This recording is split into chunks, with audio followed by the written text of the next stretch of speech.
What is it?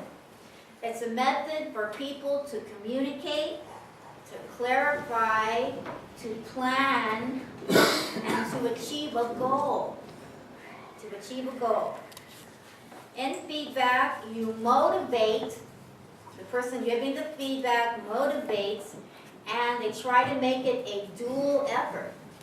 When you make it a dual effort, the person you're giving feedback to often reaches his goal or her goal. We want to share information and offer support. We always want to be positive. Let's be very positive in our feedback, because that'll make them want to come back and try again. It should be done in a timely manner and a private manner. And when you praise the person and their progress as you should make sure that your praise is genuine.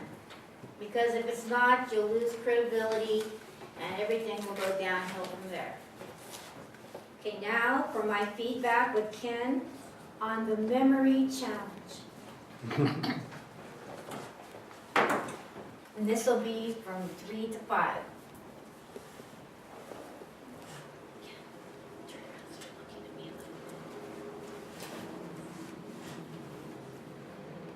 How are you today, Ken? I'm doing fine. You never cease to amaze me. Having third stage rectal cancer last year, going through chemotherapy and radiation, and finishing up, believe it or not, in December. And look at him, he looks good. There's only one issue, and that is memory. After all those chemicals, you usually don't get your memory back completely for about a year to a year and a half. And I know from experience that that's true. Ken, you're really, really good at cooking. I love your cooking. You're very welcome.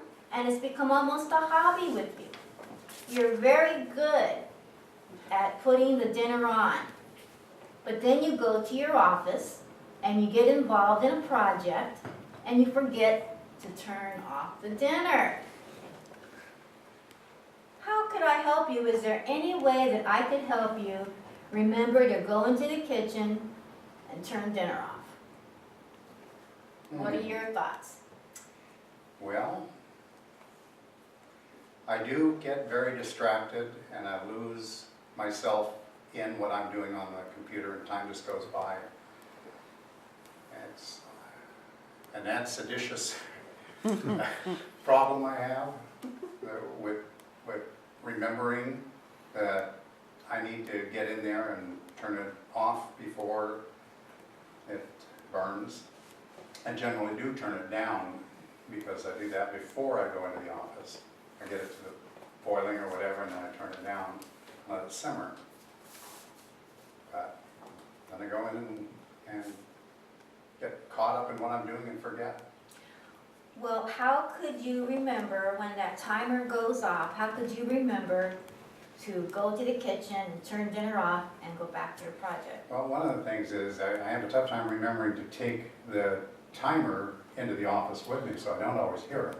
Oh, so if you had a timer with you, you could do a better job. Well, I have something for you.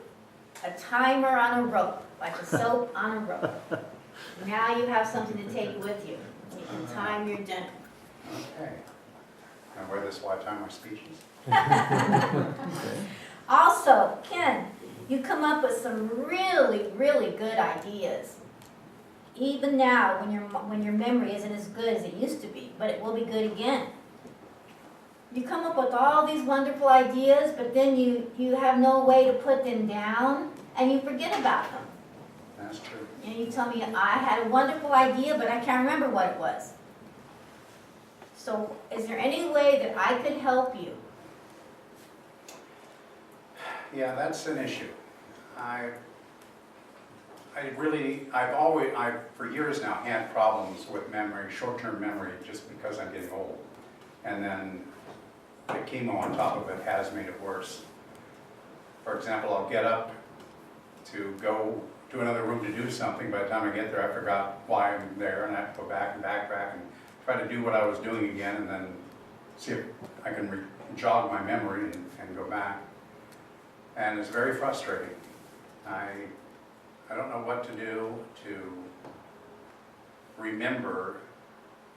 A brief thought comes into my mind, and then Gary will call with some idiotic question he could have answered himself. And by the time through with a phone call, I've forgotten what my brilliant idea was. Well, I have an idea for you. How about a small pocket notebook? You could keep this in your pocket. I know you always have pockets, and you could write down your ideas so that you wouldn't forget them for later. Good idea, thank you. I can remember to turn this around.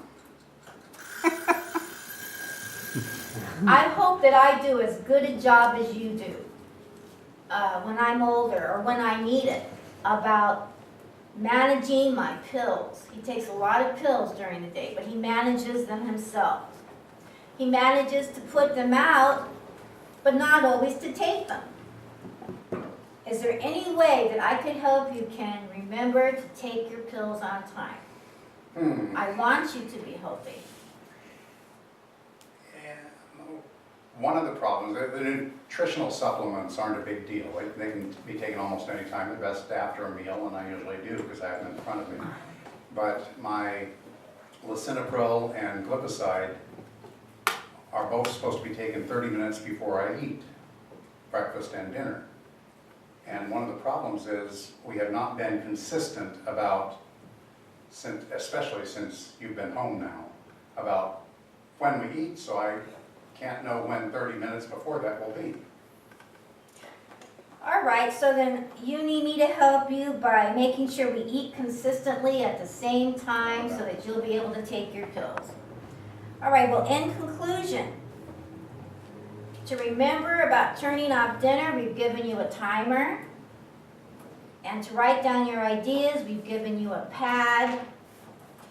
And in order to take your pills consistently, I'm going to be consistent in making sure we have our meals at the right time. Thank you. Will that help you? It's been very helpful. Thank you. Thank you very much.